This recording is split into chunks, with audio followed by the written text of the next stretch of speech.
On today's episode, we learn why the US is the only developed country to not have universal health care. Learn that if you were a Republican in the 2000s, the Democratic Party is your natural home. Hear an almost base take on getting rid of the federal government, excluding the military. And finally, learn you have two choices this election season: to vote for Nazis or to not vote for Nazis. This is Cringe Posts.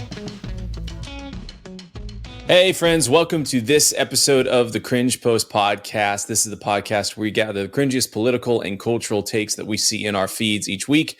We pick them apart, show where they went wrong, and try to have a little bit of fun along the way. My name is Britt, and I'm here with my co-host Donnie. And before we get started, make sure to like, share, subscribe, all that good stuff. It really helps us out. As well as, if you're listening to the show, you can go to cringepost.com. We have a visual show companion there, so you can see all of the different cringe posts that we're doing. Something that we also want to announce right off the top of this episode that's kind of exciting for us. We're going to be pivoting a little bit more, rebranding, I guess, actually, than pivot. So we're still going to be taking posts, going through them, but we're going to be changing our name to something called Good Take, Bad Take, or the Good Take, Bad Take podcast. I'm not sure. We still got to kind of land on it. But the goal is to not only just be about things that are hey, this is kind of cringy or whatever, but to go actually have a discussion about different takes that we see about whether they're good or bad. Gives us an opportunity to kind of have more of a discussion, basically, maybe have some guests on to talk through things, a little more debate. We think that might be a little bit more in line with our values. So, that's going to be coming out here in the next few episodes. We're really excited for that. But for now, we're still going to be going through cringes. One of the things that has driven that actually is that we're running out of self-cringes. So we feel like we can't make fun of other folks if we can't make fun of ourselves. But thankfully today, we still have a self-cringe from Donnie. And he posted this December 5th, 2012. It's a news article, first and foremost, about Syria loading chemical weapons into bombs. You were really right on that later when it all came out that was fake. But yeah, it was a World News, NBC News article about Syria, Assad chemically killing his people. And Donald wrote, "Yeah, Israel definitely is the one being aggressive and unwilling to cooperate." I just think I just took NBC News at face value, which is the worst thing you can do. Big mistake. It's I guess at the time I didn't really think about how there's actually a lot of incentive for organizations and government to peddle misinformation in this way. Obviously, I had not learned anything from, even in my lifetime, lies about Afghanistan. Well, even Afghanistan and mostly Iraq and things like that. So it's almost like I had my position, which was, and in the comments, I will say I didn't say Israel was blameless, so I wasn't that naive at the very least, but I was you may have thought it. Yeah, well, I was, I didn't think it was totally blameless, but I was trying to sort of hold on to my position of no, they, there still is reason why Israel is overall the good guys versus the bad guys. And, the narrative is obviously more complicated than that. But it's I had this position and I was looking to justify it. So the moment the mainstream news came out with a report that vindicated my pre-existing position, I didn't question it. I didn't think about historically what has been the take, what is the media outlet been known to do and stuff like that. I just face valued it, and obviously that did not.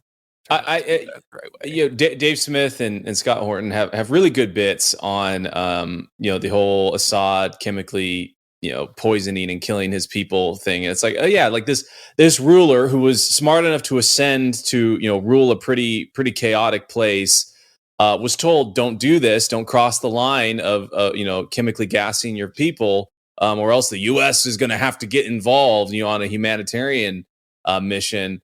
This ruler who's so smart and held on to power is oh, I'm just going to do this, and wake the ire of the biggest military, in the world.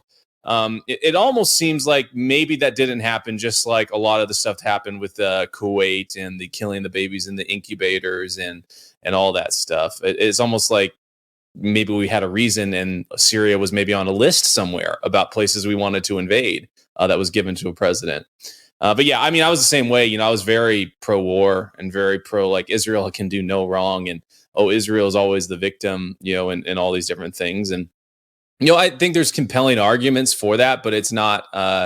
I don't think you or I were capable of making those arguments at that time in our lives. No, exactly. And that, I mean, it's kind of like the US where I would say, the US isn't always wrong, but you can't act as though US and Israel are the good guys and everyone else is the bad guys, when you have to recognize that sure, there may be things that I support in that Israel has done, or things more accurately that other countries have done to Israel that aren't great, but that also doesn't mean that they themselves are necessarily good actors either, right? Yeah. We've bombed people in terrible ways. I'm not morally equivalating, but you also have to call out evil for evil. So again, to try to do this, look, Israel's, they're being provoked, so it's totally okay for them to take aggressive actions or whatever. It's like, no, not always, maybe sometimes, but obviously this in particular case turned out to be a hoax.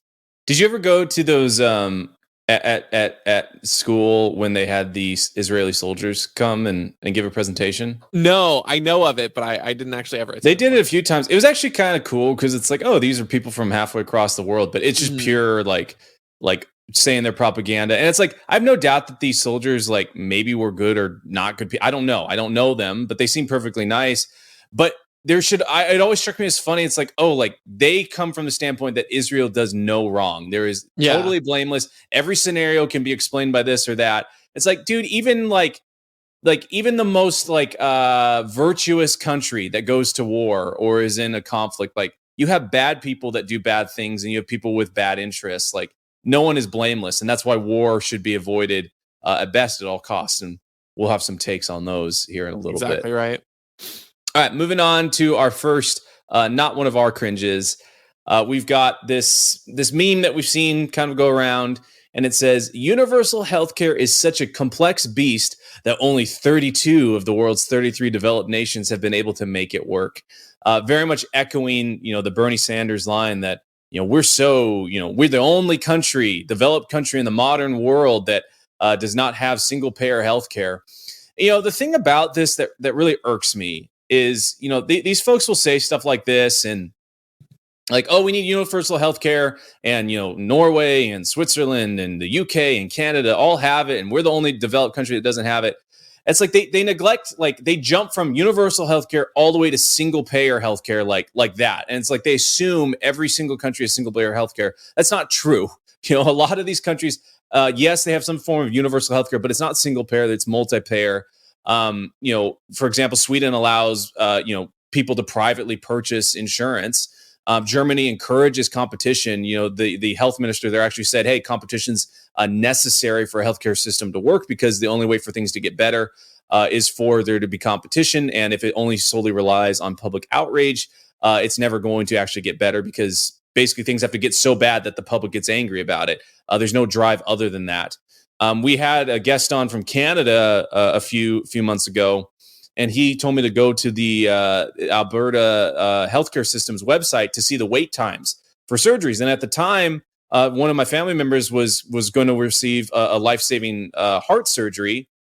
And I went to look because I was curious, like, what the wait time, if my family member was in Canada, how long would it take for them to get this this life-saving heart surgery? And it was something like months. It was months away that you had to do it. You had to book it out to be able to get it. So, for my family member, they didn't have months; they had weeks. With all sorts of healthcare, you have three things, right? You've got quality, availability, and affordability. You can only have two of the three most of the time, right? As with any job. And so people think that if we go to universal healthcare or single payer or whatever, that we'll get all three. But it's like, no, what usually happens is the quality or the availability drops because things cost what they cost. And if you're going to, ration healthcare, you're going to, not impose costs on it to limit who can actually needs it. Because that's what price does, is it's a function of making sure that the people that actually need it are able to get it. If you do that, what's going to happen is someone that has a broken rib or needs a heart surgery is going to have to wait months to get it. And we see that playing out in other countries. And then the countries that do have somewhat good or better healthcare than we do have a significantly more free market version, even though there is some subsidy involved. Yeah, that's the two misconceptions that I hear so commonly thrown around in this conversation. The first is, and just very obvious, is talking about, oh man, you don't want private markets controlling your healthcare. This is what private insurance companies do to your markets when they're comparing, European care to the US, or just complaining about the US's care. Oh my gosh, like this, if you're out of the country, you don't have to deal with this. But in the US, we have this free market system. And you're like, okay, no. Just because there are private actors involved does not make it a free market system, because the insurance companies are not operating in a free, totally independent marketplace. They're in bed with government. The regulators and the insurance companies are driving doctors out of the business. Really, so many fewer people want to be doctors because of this level, which one reduces your supply right there. And then, of course, the big racket being you don't negotiate your pricing in a healthcare market like you do any other place.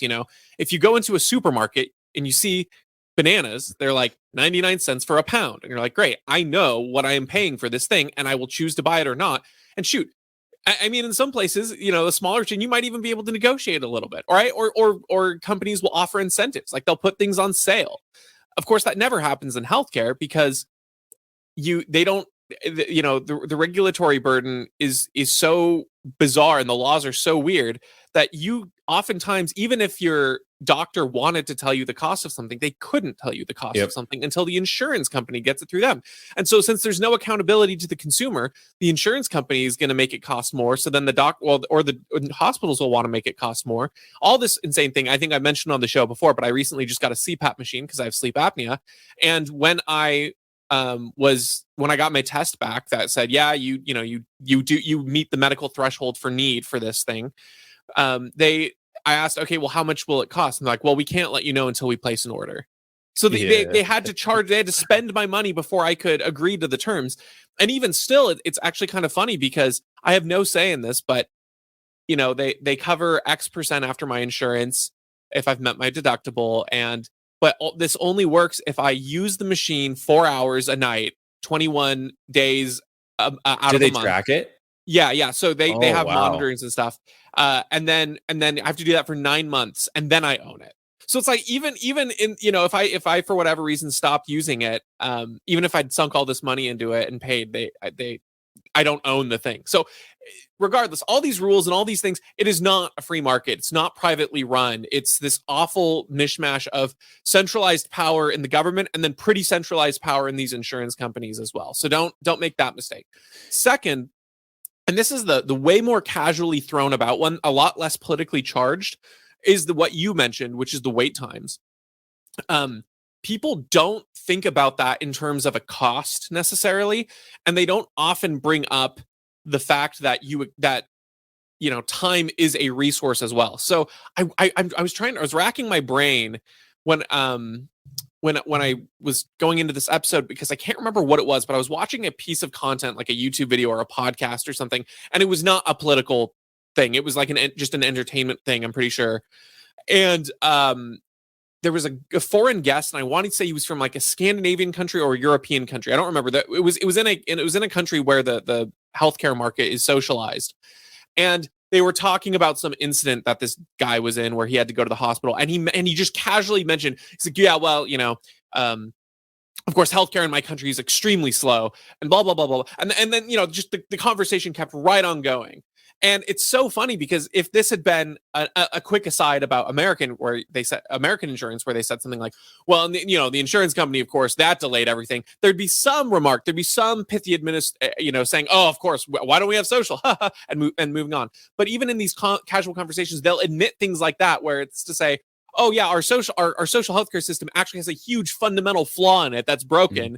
But they don't acknowledge that as the case. They just say, oh, this is just my country. They never blame it on the socialized system. It's really funny. They'll shift blame. So if you're talking about American healthcare, it's not, oh, American healthcare sucks because it's run this way. It's, oh, the free market or the capitalist system sucks. But if it's a country, they're like, oh, Italy's healthcare just sucks. But when you talk about the concept that runs it socialized, they're like, no, every other, major country's accepted this and it can do no wrong. So they'll always shift the blame to wherever's more convenient. It's more convenient to blame an individual country like Italy, or, I don't know how Norway's is, but Norway, if that was an example, versus in the US, it's easy to conflate and say, oh, US, oh, the capitalist system, which is not true. Yep. It's definitely not true. What's funny to me too about this, this whole topic, like, is the cognitive dissonance it reveals for both conservatives and liberals or leftists. Because, like, the leftists will say things like, oh yeah, we need to abolish the police or defund the police because they have a monopoly on violence. They're the only ones, they can come to your car. It's highway robbery. They can, unilaterally decide if they want to kill you, and then maybe they'll pay the consequences later. And because they're the only ones that have this use of force, like, it's a bad system.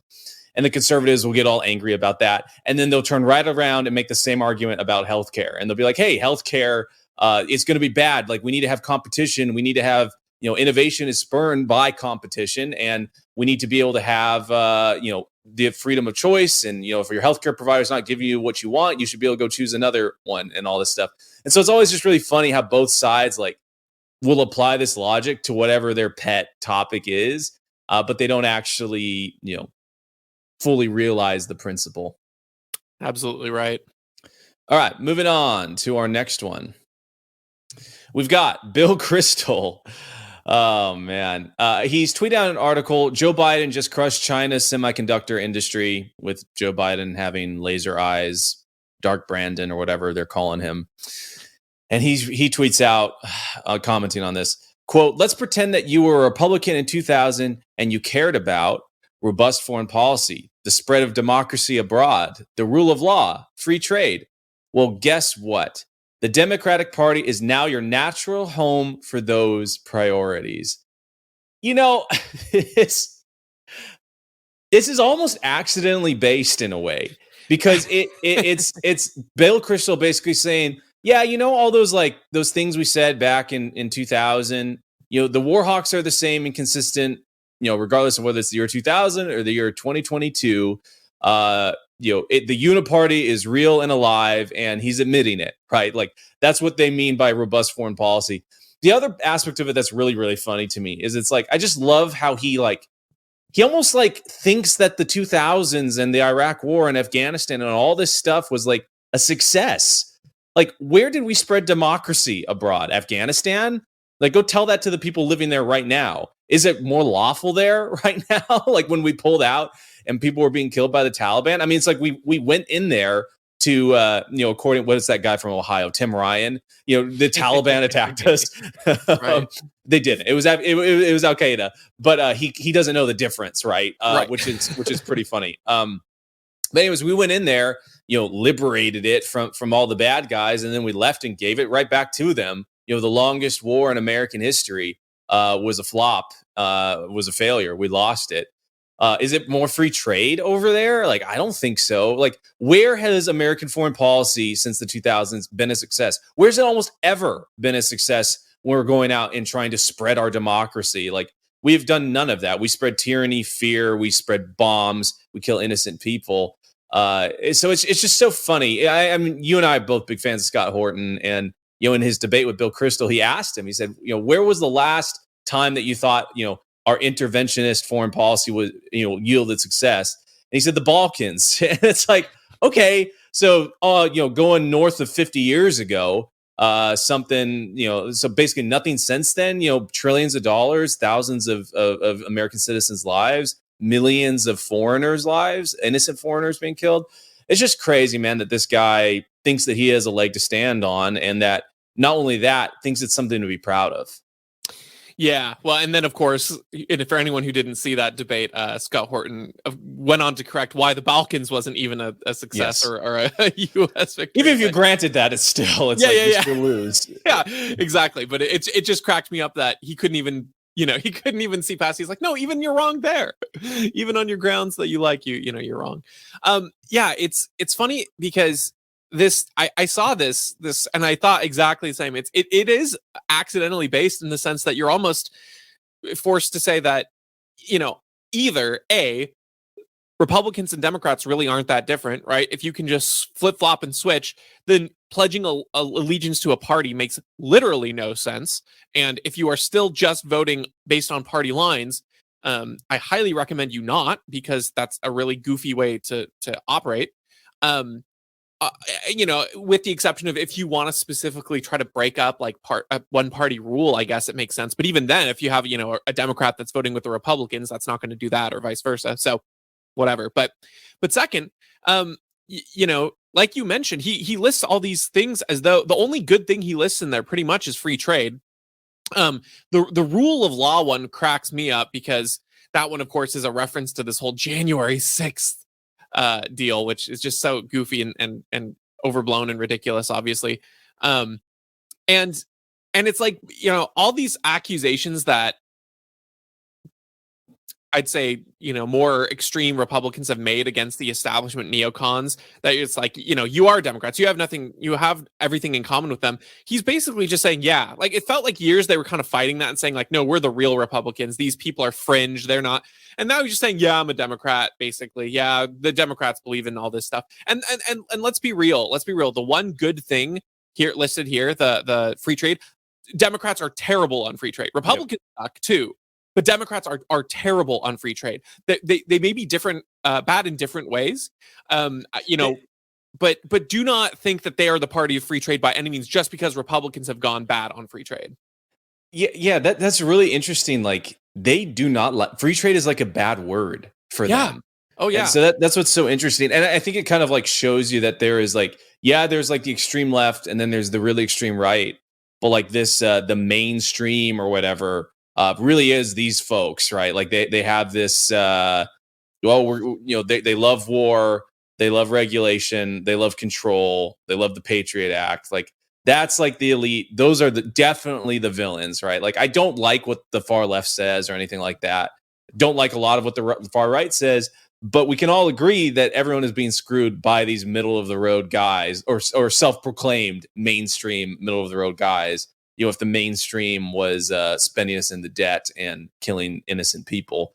That's just what's so funny. They make the definitions, and Bill Kristol just his delusion is on display in this because especially like we were talking about the free trade thing. It's like, no, the Democratic Party is not about free trade. When has it ever been about free trade in the past 10 years? Like free markets, capitalism, that is synonymous with like the F word for them. Like, I mean, they say that a lot, but like for you and I, who have clean language, like it's a dirty word to say those things. So, in his mind, he's living in the foreign policy of like, not foreign policy, but I guess also foreign policy, but all sorts of policies from like the 80s or the political parties of the 80s. So it's not that way anymore. Yeah. I was going to say, it's funny because even recently I've seen, what was the context? I was seeing, I think it was Twitter posts or comments or something that were saying, was it on our last episode? I think where free trade is just a code word. Yeah, it was our last episode. Free trade is a code word for making put rich people richer or white men in power or something like that, or something dumb like that. And so the Democratic Party is not your natural home for free trade. Now, is it for robust foreign policy? Well, if by robust foreign policy you mean robust bombing of countries, I see very little difference between the establishment Republicans and Democrats. So maybe although, the more populist Republicans right now know that that's not popular, so they're jumping on board the non-interventionist train a little bit. I wouldn't say totally, but a little bit. Spread of democracy abroad. Yeah, absolutely. At this point, again, the similar foreign policy priorities. Like, the conservatives are, again, coming around on that, saying, like, we actually learned maybe our lesson, at least when someone was bold enough to say it out loud and realize that it polled well. They're bold enough to say the things that, Ron Paul has been preaching for years. But, yeah, and then rule of law. I mean, rule of law, that one I don't even understand for the if you were to sort of side by side list what kinds of policies the average voter would care about when it comes to rule of law. Again, let's just for the time being assume that stricter police laws or whatever are just going to stop crime and is good. Because to be fair, I don't like the way that the Democrats have handled a lot of crime, saying we're going to keep the police in power to find regular citizens, but we're also not going to stop theft and then not let you stop theft because of litigation and legal system. That's not a great way to handle things because you don't get any sort of check on crime. But regardless, let's just assume that, rule of law is a good thing. That's the crazy thing is that you look at what kinds of rule of law. It's like, okay, so you can compare January 6th, where a bunch of people were let into the building with doors open by these police officers, and then there was a little bit of property crime, Or you can look at the party that apologized and did not do anything about all of the destruction from the Black Lives Matter riots. The cities all over where they have tried to not do anything about crime and again prevent citizens or private business owners from defending their properties from crimes and things like that. I don't see how you can think the Democrat Party is the party for quote unquote rule of law, even if you assume that that's the good framework for it to be. So if you're so narrow minded, like this is actually kind of the crazy thing, and this is the what gives away why Bill Kristol is part of this upper echelon of society who is disconnected from reality. If you ask the average person, what are you concerned about? He thinks that if they were to say rule of law, they mean January 6th. Yeah. They don't. The average person cares, is my place of work going to be vandalized? That's is my home going to be broken into? Are the homeless people living down the street going to harass my children walking to the park? That's what they care about if they're bringing up rule of law, not our democracy is under threat by some people who dressed in shaman gear and went on the news. Yeah, that's a fantastic point, man. I like it. Ugh, Bill Kristol's such a creep. He is. Go watch that if you haven't. The Scott Horton debate with Bill Kristol. It's a great one. Yeah. All right, moving on to our next one, and on the topic of military and foreign policy and all sorts of things. So we've got Emily Miller, Blue Check Verified, and she tweets out, if Elon Musk can run a company after getting rid of 75% of Twitter, can we elect someone to get rid of 75% of the federal government? There is an asterisk. So that first part's great. The asterisk, she highlights it down below, excluding military. Now I need to interject before we get on to the main topic, because timely of reading this tweet 20 minutes ago, Elon Musk has officially closed the Twitter deal. That's amazing. And he has fired the CEO, the CFO, and the chief content moderator. Some of the top people at Twitter who were responsible for bans and the speech policies. So just a great celebration there. Wonderful first actions for Elon Musk owning Twitter now. Did you see his video of him actually getting into first entering, and he's carrying a sink, and he's like, "Let that sink." It was like such a dad joke. I loved it. Yeah, it was terrible, but go for it. But yeah, just saying. Great news on the Elon Musk owning Twitter front. Hopefully he can turn it around like this person optimistically thinks. I tend to think if anyone can save Twitter, it's Elon. I think Let's he can. hope he does. I think he can. But I don't think of this tweet, of course. Yeah, I don't think Trump has been reinstated yet, though. It's been 20 minutes. So. You're right. Okay, we'll keep refreshing on his page. We'll see. That's a good idea. So Emily Miller, first, basically 90% of this tweet is awesome, and we need to get rid of the other 10%, the excluding the military. And so it's like when she says that, it's like, okay, so what are you going to get rid of? The military is over half of discretionary spending. So let's just play with these people's world. Like, you and I don't believe in taxes. We don't believe in Social Security or any of that stuff. But let's just grant it to them, right? And we buy into the government, the way government budgets. So Social Security, Medicare, the SNAP program, all that stuff takes up 65% of the federal government's budget. It's called mandatory, right? Like, it has to be in there. And then the rest of it is somewhat discretionary, right? Like, people can decide they're going to allocate it. Congress formally approves what the budget is. And over half of that discretionary budget goes to the military. So, like, if you had your house, right, it's like, okay, mandatory things I got to pay for. I got to pay for my rent or my mortgage. I got to make sure that I have food on the table and that the lights are on and I've got water and garbage going out. That's mandatory spending. It's like, okay, I'm left over with $100 or whatever. It's like, okay, instead of maybe investing in our future or doing other stuff, like, no, like, we're going to give half of it to guns and military. It's like, you're not cutting anything, Emily, if you don't cut the military. So it's just such it's such a conservative tweet. I mean, that's all I can say about it. It's like, yes, we're for reducing the government. Yes, we are, for small government. Yes, we are against big government, except when it comes to the military, the biggest part of the government that there is. I was going to say, I think, and maybe this, I got these numbers from different sources. I'm obviously not going to dig into stuff right now while we're recording, but it looked like average, there was about 2.85 million federal employees of the government total. And I don't know if that includes the military or not, but then I saw another stat that was about the U.S. military employs about 1.3 million. So it's either about half or it's either about a fourth, which is still obviously a massive amount of employees there. And And they're this not is paid that well, right? So it's like, right. yeah, that's yeah. Sorry, That's continue. well, I was gonna say, yeah, that's it. The funny thing too is the ways that you're cutting if you're not cutting the military. I mean, I would think that after the hearings that we've had, where you see the sort of the military establishment at the very very top levels almost give away where they are politically, you would have thought that conservatives would have been a little bit more suspicious and skeptical of the military, the structure, the bureaucracy, etc. Because let's grant now. I think we can definitively say that it's not true based on um, behavior reports and sexual assault reports and things. But let's assume that every lower ranking military personnel is like a good, decent person. Fine, whatever.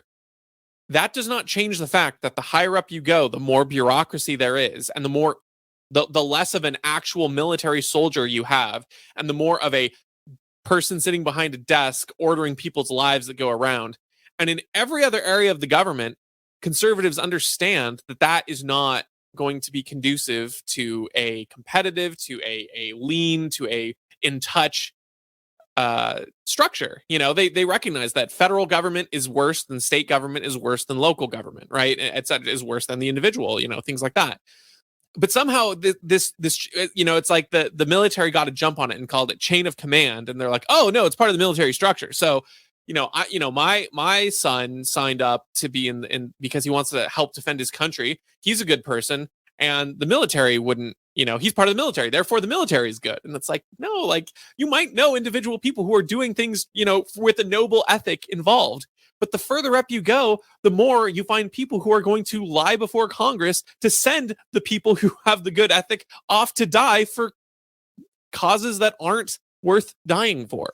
I mean, again, we talked about this when he passed, but people were talking about how noble it was that Colin Powell knew better than that he knew that there were no weapons mass destruction, but that makes him more culpable. That makes him worse because he chose to lie before Congress knowing that what he was doing was sending people off to die and sending people off to kill other people over a cause that was not real. So all of this to say, people tend to think, I personally know someone who had a good experience in the military. Like I know someone who benefited from their discipline. I know someone whose life was saved or turned around, or someone who left because they were honorable and virtuous and wanted to defend their fellow citizens. That does not mean the institution of the military is good or worth ignoring when it comes to axing and cutting the federal government. If anything, that's one of the areas where we need to audit more to make it a more lean, responsive, and at least in touch institution if you're going to keep a federal government. Yeah, there's that saying, right? Like a hammer is always in search of a nail. Yeah. And and then you think about things like Ron Paul, biggest supporters of him was the military, right? Or ex-military folks. And so then you start talking about people like, hey, like if you actually care about the military, if you care about military personnel, like I agree in a lot of ways. It's like, hey, people join the military for really honorable reasons or valiant reasons. Some not, but a lot do. And maybe they have a lot of good characteristics, things that were ingrained in them that were awesome. And people somehow marry and merge and intertwine this, like, well, we admire the person, therefore we need to support sending them off to get blown up in some Middle Eastern country. It's like, no, that's where it disconnects. It's like, I admire these people so much and care about these people so much that let's just bring them home, right? Let's not make sure that they're being sent over to useless wars where their blood is being spilled for no good reason other than oil or some political, political trophy that someone gets to stand up that says that we had victory. We should be bringing those folks home. And yeah, sure, let's have great defense. Great defense does not mean we're going over there. Great defense is we have capable people here at the ready, and which is fine. And so,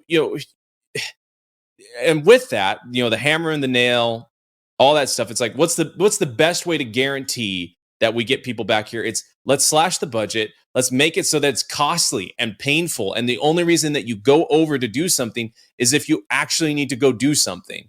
Right. And yeah, everyone's you think that if we had Russia or China or North Korea or whoever, in those movies lands on our shores, you don't think that like the mass populace would be like, yeah, take my money or take my, I'll volunteer, give me a rifle and I'll defend my, homeland. Like we're in no danger of anything like that happening. The only danger that occurs to our personnel is when we send them someplace else that they're not supposed to be.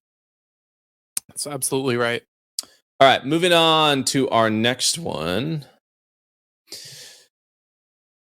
We've got two tweets. So one that's actually okay. So DL Cummings seems like he's a Liberty-based guy in our He's movement. been around the scene for a long time. Okay, nice. I'm not terribly familiar with him, but he's got a great tweet. He says, "quote Russia can end this war if they just leave Ukraine." Unquote. Is the silver-tongued way of saying I prefer Ukrainians fighting and dying to any attempt to broker peace. It's a pretty monstrous. How do you say that? Monstrous position. Thank you, Donnie. This is a self cringe I can have later. It's a pretty position when you think about it. Someone replied to that. When someone breaks into your home, kills your children, and steals your property, the monstrous position is to tell the victim to stop defending themselves and negotiate a portion of their home and family to the burglar. Now, this is a classic.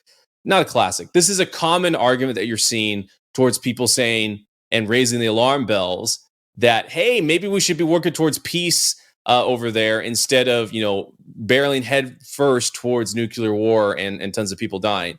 They're saying, well, what do you mean? Like Russia just needs to leave. They're the ones that broke into this person's home.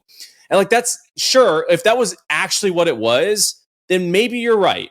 Like maybe I'll even grant you, it's like it's worth risking nuclear war over or whatever. I don't think it is, but like, yeah, if Ukraine was totally innocent and NATO was totally innocent in this, it's like, okay, maybe that could kind of work. But I think a better analogy for this is like you've got three houses. You've got a kind of large house next to a smaller house on the same street, and then you've got a big old mansion on the other side of the town. And the person that owns this big mansion is coming over to this little house, and they're just chucking eggs at the big house, from one of the rooms upstairs. They keep chucking eggs, and the larger house that's getting the eggs chucked out, it's like, hey man, this kind of stupid. Please don't do that. Like, why are you even coming over here? You're on the other side of town. You don't have any business being over here. And so eventually, the bigger house gets a bit upset. They go over and they say, hey, you're going to stop chucking eggs at us, and until you stop chucking eggs at us, we're going to occupy this upstairs room that you've been throwing eggs at us from. And then, the house on the other end of town says, you know what? If you're going to be in there, we're going to bring a grenade this time. And it's like, oh, okay. If you're going to bring a grenade, then the big house is going to bring a rifle, and escalation. That is what is happening in Ukraine. The U.S. has been parking missiles. If you just substitute missiles for eggs, we've been parking missiles all along the border of Russia, threatening and making really aggressive moves, flying different types of air patrols and different things really close, right on the edge of their borders, provoking them. Also throwing doing a coup, backing Nazis in Ukraine to install our own puppet government there, right on their border. And Russia eventually said, I'm not saying this is good. I don't like that Russia invaded Ukraine. I don't like that they're the aggressor. But Russia said, hey, I'm not going to take this anymore. We're going to occupy these certain parts of Ukraine, parts that actually voted to be part of Russia back in 2014. And you guys better shape up or stop being aggressive towards us, or we're not going to leave. So that's what's going on right now. And I don't like any of it. You and I both want peace to occur, but it's not as clear cut as like, oh, there's a big bad evil guy, with a monocle on that wants to destroy the world. And then there's these poor innocent farmhands in Ukraine that are trying to fight for survival. It's not that at all. There's just a bunch of corruption on both sides. And the innocent people that are caught in between that are being killed. And people like Boris Johnson in the United States, when we've had actual peace deals on the table that would be acceptable, that would spare thousands of people being killed or relocated, they're killing those peace deals because they want this war to happen, because they have some sort of financial or political interest in it. Yeah, it's so frustrating when people try to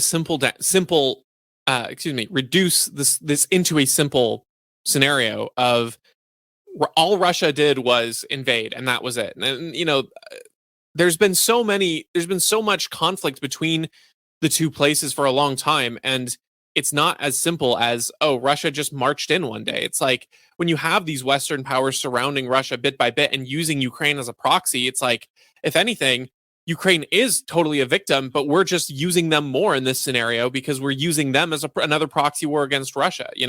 We're using them essentially as a bartering chip to say, look, we don't want to start a war with Russia directly, so we're just going to anger the flames of war through the Russia-Ukraine conflict, and then have Russia attack Ukraine and have Ukraine attack back, and we'll supply them with money, we'll supply them with arms, and we'll have this proxy war, which is no different than any of the other proxy wars that we've had, either with drones or with other countries that we funded through arms. The difference now is this one is current day. So this one matters more, and we have to rally behind. And in retrospect, we will probably look back and think, oh, this was a mistake. We should not be, again, intervening in foreign affairs. That there's always consequences to this type of thing. But the powers that be are very good in the moment at making you think, well, I got to support current issue because that is what, it's like, isn't Ukraine just a poor victim? And it's like, look, if I've been pushing a toddler out to, in front of the street, and then a car, kind of swerves and crashes, and they say, look, this toddler's out playing in the street. He owes me damage. It's like, is the toddler at fault? Am I at fault? Was there other, were you driving too fast? There's a lot going on in these different scenarios. So it's like, if you want to reduce scenarios into dumb little stories like I just did, we can do that all day and change the players, change the figures, and say, oh, look, in my little example, I just reduced this down. Russia's totally at fault and Ukraine has no blame. Or excuse me, Ukraine is at fault and Russia has no blame. So it's like there's so many stupid scenarios you can reduce it down to. But the bottom line is that the U.S. has been toying with this for a long time because we don't want to get involved in a direct war because that costs us resources. So now we're just spending them in Ukraine, and we're still teetering on the edge of war now. And so I think we need to recognize that it's actually not a bad thing to want to end a war or prevent a war from happening. And so negotiating in these terms is actually probably a good deal for everyone involved, unless you just like dead Ukrainians and like dead Russians, and and eventually dead Americans. It's good for everyone involved except the fat cats that stand to get rich from it. It was reminding me as you were talking of Rand Paul back in May, basically said, hey, sure, we can approve this $40 billion aid package to Ukraine. The only caveat is I want to have an inspector general audit where it all goes to. Exactly right. And it showed all the colors because all the people that were supporting that bill said, nah, we don't need to know where it goes. It's like, I've never seen 40 billion of anything in my life, right? If I give $40 to someone to go spend on something, I want to know where it's going to be spent, much less 40,000 or 400,000. Like, I think it's a completely reasonable request. And it just shows you that this is just a big old scheme to get money rerouted back to people here in the States that we don't know about. So money is going over there in the form of arms purchased from manufacturers over here. It's basically like guaranteed money and guaranteed sales at, looted from the taxpayer with the justification that it's for a good cause and to save the world or whatever it's going to be. So that's all you need to know about why they want this war to continue on, is because if it's continuing on, then they can keep dipping their hands in the pot. If it ends, then there's no one to sell missiles to, and they can't get your permission to tax you and take your future children's wealth. Yeah, exactly right. All right, moving on to, this is our last one. This is kind of in the vein of the my toddler who can barely speak, said something from Karl Marx's Das Kapital, but more of an adult version. So this guy tweets out, and it's gone viral. Last night, my girlfriend's dad asked me who I was voting for in the midterms, and I told him I will be voting for the party who is not trying to overthrow the government and does not have the full support of the Nazis, and the entire room got quiet and looked at me, so I said it again. Context: my girlfriend's dad and I get along well, and he knows where I stand. I wasn't trying to be rude or, quote, dunk on anyone, unquote, but I won't keep quiet about it if asked. I can't believe being anti-Nazi/anti-fascist is so controversial these days. I'm glad this tweet is making the rounds. Sometimes people who do nothing but watch Fox News all day need to be reminded what it is they're actually supporting. They live in a different reality and have no idea they're now the Axis powers their parents and grandparents fought in World War II. I don't even know where to begin with this, man. I think the self grandstanding paired with the delusion that, oh, these people live in a different reality. It's like, dude, just because you say someone is anti-Nazi or anti-fascist does not make you that. Like, your actions, what sort of things you support, the policies that you want to put up or enact on other people, that's what makes you a fascist. And so all these Antifa people, these anti-fascist people, like, when you look at what they do, they use violence, they use coercion, they use threats and intimidation to get their policies across. They have the, it is way more Nazi like, way more fascist like to say, oh yeah, we can punch Nazis, than it is to be a self-proclaimed Nazi that is, peaceably at a demonstration and talking with someone, in terms of actions, because actions are what actually demonstrate what you believe. So this dinner table, my girlfriend's dad, and I'm so courageous. The thing that all of the media and all of the celebrities and all of the politicians and all of the woke business leaders support. I am so, courageous. I could say it at the dinner table thing. It's just fake. Maybe he did say it, but maybe it didn't go over the way that maybe he mumbled it to himself, under his breath or whatever. But it is not actually based in any sort of courage. It's based in virtue signal. And it's not, and ironically, he is the one that's deluded, right? Like, he's the one that has bought into all of this stuff going around. And he's saying things that aren't actually true.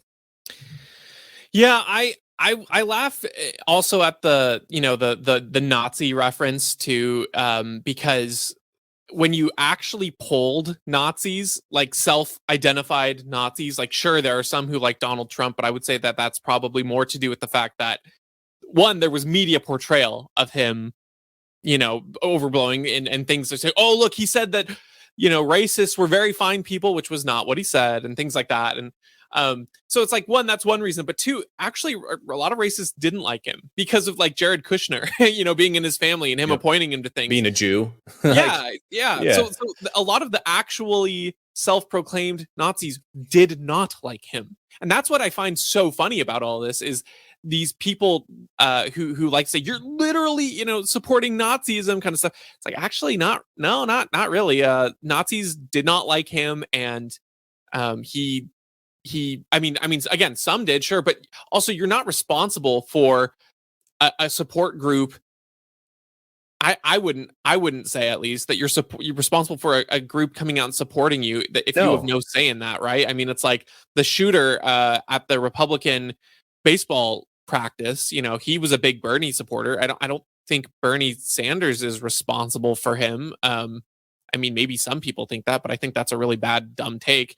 So, I mean, so even if you granted, he's like being supported by Nazis or whatever, but again, yeah, I like it got quiet. So, and everyone looked at me. So I said it again. I'm like, I'm sure you did not. I'm sure you did not. Maybe the room got quiet, but you did not repeat yourself, like because you're also trying to claim that I'm the humble one. I don't try to be rude or dunk on anyone. But in the moment before, you tried to, like, you said it again to dunk on him. I said it again.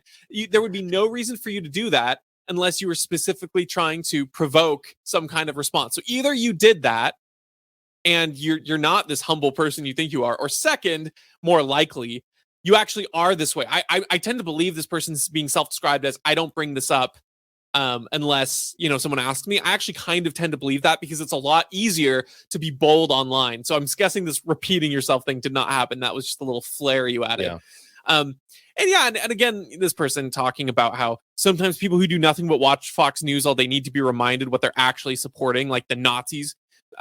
Like, okay, well, maybe someone who watches, I don't know, CNN or MSNBC all day needs to be reminded that they're supporting actual Nazis in Ukraine.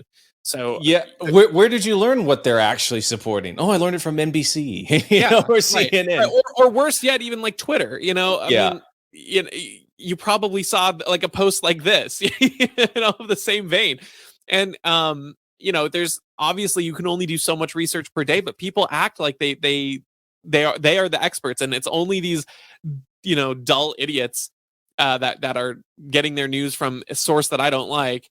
And it's like, honestly, you need to get your news from a lot of sources to know things. You have to think through the issues yourself more than not.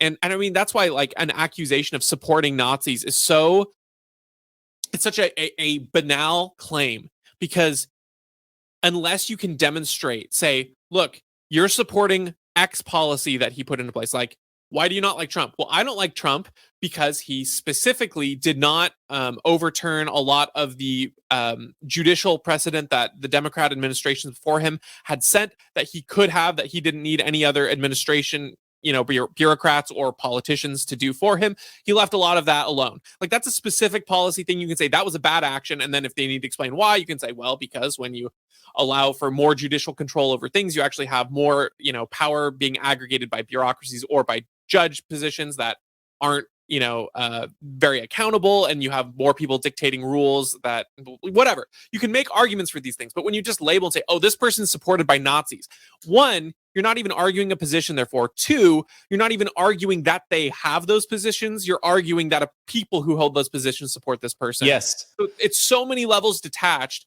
And then three, you haven't demonstrated to me that you actually know that. It's a very easy thing to claim without giving any specific information. So these kinds of critiques are generally lame, and bragging about it on Twitter is a virtue signal, not an actual win. If you were to have this relationship and with your real dad of your girlfriend. Yeah, I like how they selectively ignore specific things on the left too. Like he's like, oh, you're voting for a party that's trying to overthrow the government, or whatever.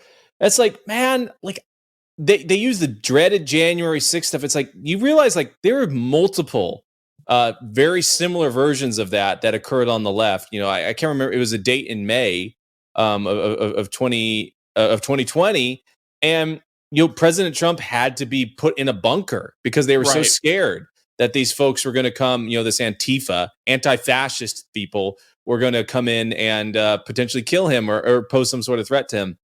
It's like, if that's not the same like as the January 6th stuff, I don't know what is, right? Like, it's the exact same deal. And like you were talking about, I liked what you said about the fallacy of being like, well, this person's wrong because they have bad people supporting them. It's like that. It's like kind of a weird semantics game, because like it's like, well, they're a Nazi and I'm anti-fascist, and the people that are not anti-fascist support them, therefore they're fascist.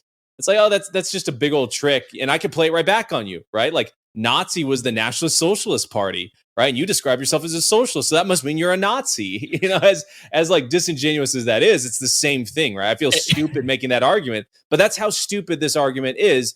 And whether it's made in out of pure ignorance, or it's made purposely because they want to just brand you as the worst thing in the American psyche, like, either way it's wrong and it's bad and you shouldn't fall for it.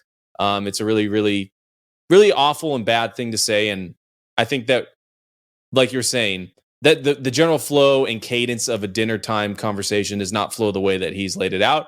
You can kind of see that cascade throughout the rest of his arguments as well. Yeah, and the one thing I'll say is the way that you make the X party believes this thing or supports this person, the way that you make that argument is as such, as I will do. Okay, the Nazi Party supported and implemented a total ban on personal firearms. Okay, that's one of the reasons I don't like that kind of policy, and I want a robust Second Amendment and enshrined guarantee that I get to keep my personal self-defense, is because the Nazi Party did that. Now, that's not where I leave the argument, because that would be stupid if I just said, well, the Nazis took away guns and that sucks. You also have to say, and it was specifically through that policy that they were able to take control of the rest of society, where they were able to round up Jews and round up other minority groups that they send off to concentration camps, because they had no way to defend themselves. There was no threat of a population fighting back against this kind of tyranny. So even if the majority of the population disagreed with this, hyper specific minority group that was in power, it didn't matter because they had all of the guns. That's why I don't like gun control, because it's been historically demonstrated by uses of the Nazi Party and stuff to lead to literal tyranny. Okay, great. That's how you make that argument. And I'm going to make this person's argument for them and then debunk it. But a better way that they could, make an example of, oh, the Nazi Party loves Trump is to say, well, a lot of people who are Nazi or sympathetic with Nazi ideals really like Trump because his rhetoric dehumanizes a lot of minority groups, and dehumanization of minority groups is part of the ways in which the Nazi Party was able to put these people into concentration camps and get a lot of people who were not considered in these demonized groups at least apathetic, if not on board. Is you basically remove the level of humanization of these individuals. You start detaching them and separating them, and people will want to be on the in group, and then they don't care about the out group that they see as less than human. And Trump's rhetoric is leading in the same way that the Nazi rhetoric of people like gays or Jews or anyone who did not fit the perfect bloodline. And of course, that is not what Trump's rhetoric has done. And a lot of these critiques are leveled at people who are saying, hey, can you maybe not show my kindergartner a book about gay sex because that's not appropriate? And then they'll call you, homophobe or don't say gay bill or whatever it is. They will call you these things. So that's a stupid argument, but that argument that I made is infinitely better than this person could. They're just saying he's supported by Nazis, which again is tenuously true at best and not an argument, and not true at all at worst. I like it. I got excited when you said you would make it for them and then debunk it. So. Yeah, well, people don't think about what they say. They just take these shortcuts. They don't link things, and it's just like you can only do so much in a tweet. I get, but still. Yep. Awesome. Well, folks, we really appreciate you hanging out with us. Like we said at the beginning, please make sure like, share, subscribe, DM us, all that stuff. Really helps us out, and we will catch you on the next one.